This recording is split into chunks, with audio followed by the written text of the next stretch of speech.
हाय लोगोफोर नमस्कार नोंथांमोन बयखौबो भिउ ब्लग इउटुब चेनेलाव बरायनाय जाबाय। बे समाव आङो दासिमनो मोननैसो आपडेट नोंथांमोननि थाखाय लानानै फैदों। बेनिखायनो नोंथांमोना बे भिडिअखौ जागायनायनिफ्राय जोबजासिम नायलां जाहाथे मोनसेबो आपडेटखौ नोंथांमोना मिस जाया। बेनि थाखायनो बे भिडिअखौ जागायनायनिफ्राय जोबजासिम नायलांदो। लेटेस्ट निउज आपडेट प्लिज डु साबस्क्राइब भिउ ब्लग इउटुब चेनेल। नोंथांमोना भिउ ब्लग इउटुब चेनेलखौ साबस्क्राइब खालामना लानो हागोन जाहाथे जेब्लानो आङो बेवहाय गोदानै भिडिअ आपलोड खालामो अब्लानो बयनिख्रुइ गिबिसिन नोंथांमोना इमेलनि गेजेरजों खबर मोननानै जाहाथे भिडिअखौ नायनो हायो। बेनिखायनो नोंथांमोना बे चेनेलखौ साबस्क्राइब खालामनानै ला। स' लोगोफोर बे समाव नोंथांमोना आंजों लोगोसे नायनो हागोन 1 नाम्बाराव सनारियाव मैखुन जानानै मानसि थैदों। जे सनारियावहाय मैखुन जानानै मानसि थैनायनि मोनसे रादाब जोंनि गेजेराव सफैदों।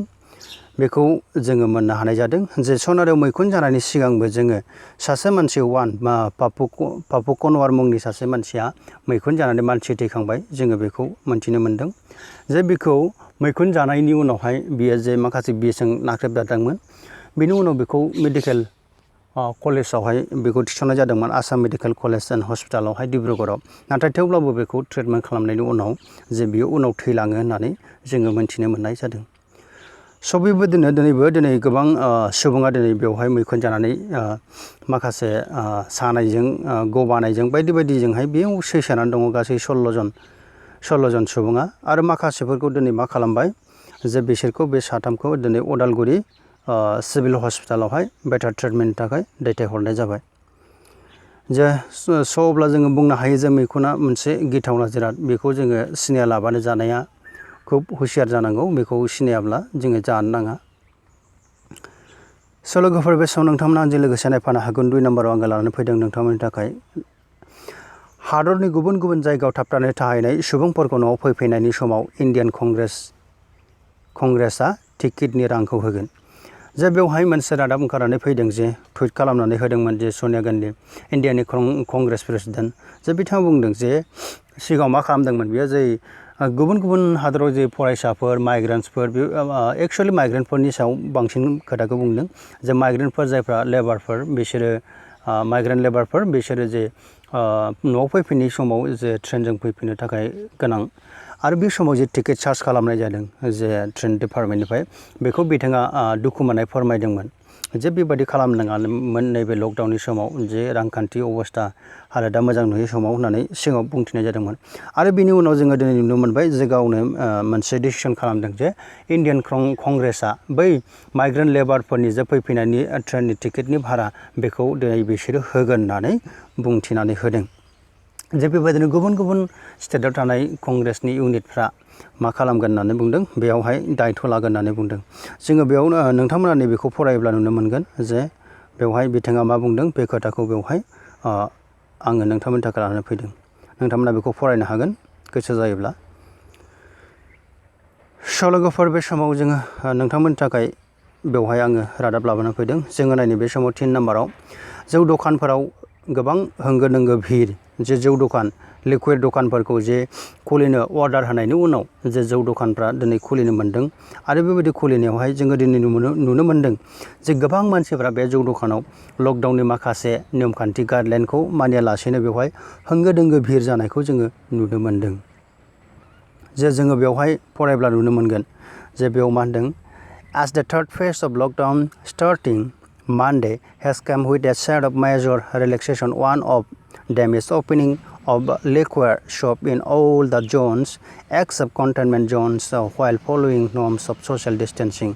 जे ससियेल डिस्टेन्सिं माखासे गाइडलाइननि गेजेरजों जे लिकुइड दखानफोरखौ खुलिनो थाखाय जे बिथोन होनाय जादोंमोन बे समाव जोङो दिनै नुनो मोन्दों बेसेबांबा माने बुरजा बेवहाय माने माखासे गाइडलाइननि नियमफोरखौ बेवहाय मानिनायखौ जोङो नुवाखै जे ससियेल डिस्टेन्सिंखौ जोङो बेयाव मानिनायखौ नुनो मोनाखै होननानै जोङो बेवहाय रादाबखौ फरायजाथाव सुलुंनिफ्राय मोननो हानाय जादों। स' लोगोफोर बे समाव आङो नोंथांमोननि थाखाय लानानै फैदों 3 नाम्बाराव आसामाव 6 PM निफ्राय 6 AM सिम कार्फिउ इनफर्स खालामनाय जाबाय। जोङो मिथिगौ जे बे थार्ड फेज लकडाउननि समाव जोंनि आसामावहाय मा खालामबाय जे कार्फिउ इम्प'ज खालामनाय जाबाय जे मोनानि 6टानिफ्राय मा होननानै बुंदों जे फुंनि 6टासिम रावबो मानसियानो बेवहाय ओंखारनो मोना। जुदि सोरबाफोर ओंखारोब्लाबो बेवहाय माखासे आयेननि साजा मोननांगौ जागोन होननानै जोङो बेवहाय मोनथिनो मोननाय जादों जे कारफिउनि जिबादि साजा बेखौ मोननांगोन। बेखौ डिसिसन लानायनि जाहोनानो जाबाय जे बे लकडाउननि समाव गोबां मानसिफ्रा ओंखारनानै जाहाथे बे गिथावना बेरामनिफ्राय सन्देर जानांगौनि सम्भाबनानिफ्राय जाहाथे जानगार जायो, बेनिखायनो बे लकडाउननि समाव कारफिउखौ इम्प'ज खालामनाय जादों। आरो नोजोर होनो गोनां बाथ्राया बेनो जाहैबाय जे बेवहाय लकडाउननि समाव कारफिउ होदोंब्लाबो माखासे फार्मासिउटिकेल दखानफ्रा बेवहाय खुलिनो हानाय जागोन होननानै जोङो बेयाव नुनो मोनदों। आरो नोजोर होबावनो गोनां जे बेवहाय Assam government has asked Assam police to strictly enforce curfew, जे बेवहाय स्ट्रिक्टलि इनफर्स खालामनो थाखाय आसाम सरकारनिफ्राय बिथोन होखानाय जाबाय। बेनिखायनो जोङो बायहेरायावहाय ओंखारनो नाङा मोनानि समाव 6टानिफ्राय फुंनि 6टासिम। लोगोफोर, बे समाव नोंथांमोना आंजों लोगोसे नायफानो हागोन 4 नम्बराव आं लानानै फैदों नोंथांमोननि थाखाय जे त्रिपुरायाव सा 12 BSFनि देहायाव कर'ना भाइरास पजिटिभ टेस्ट मोननाय जादों। बिनिनो सा 12 BSFनि देहायाव मा होनदों जे कर'ना पजिटिभ टेस्ट मोननाय जादों होननानै जोङो मोनथिनो मोननाय जादों। जे बेवहाय बिप्लब कुमार देब जे त्रिपुरानि चिफ मिनिस्टार, बिथाङा गावनि टुइटार एकाउन्टआव टुइट खालामनानै होदों जे एलार्ट होननानै बुंदों बेवहाय alert 12 person from 138 BSF unit Ambassa found COVID-19 positive. जे आम्बासा जिल्लानिफ्राय जे बेवहाय मा होननानै बुंदों जे 138 बेटेलियननिफ्राय बेवहाय मा सा 12 CRPFनि देहायाव कर'ना पजिटिभ मोननाय जादों। आरो बेवहायनो गाहायाव जोङो नोजोर होयोब्ला नुनो मोनगोन जे दासिमावहाय गासै पजिटिभ केसेस इन त्रिपुरा 16 मोननाय जाबाय आरो सानै मा जाबाय, सानैखौ डिसचार्ज खालामबाय होननानै बिथाङा गावनि टुइटार एकाउन्टआवहाय टुइट खालामनानै होदों।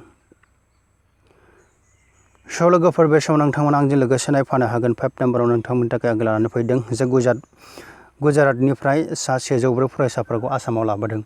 जे गुजरातनि गुबुन गुबुन जायगायाव आसामनि फरायसाफ्रा जे दंहैयोमोन, बिथांमोनखौ नैबे लकडाउननि समाव न'आव लाबोनो थाखाय गोबां नाजानायनि गेजेरजों जे आसाम सरकार आरो गुजरातनि सरकारनि माखासे जथाय नाजानायनि गेजेरजों दिनै आसामनि फरायसाफोरखौ मा खालामनो हानाय जाबाय, जे जोङो आसामाव लाबोनो हानाय जाबाय होननानै बुंनाय जादों। बेवहाय जोङो मोनथिनो मोनदों जे टुइट खालामनानै होदों जे आसामनि फाइनान्स मिनिस्टार हेमन्त बिश्व शर्मा आरो सर्बानन्द सन'वाला गावसोरनि टुइटार एकाउन्टआव बुंदों जे बिथांमोना बे खामानिखौ मावनायाव जे गुजरात सरकारनि आखाइ दं होननानै, बेनिखायनो बिथांमोना गावसोरनि टुइटार एकाउन्टआव जे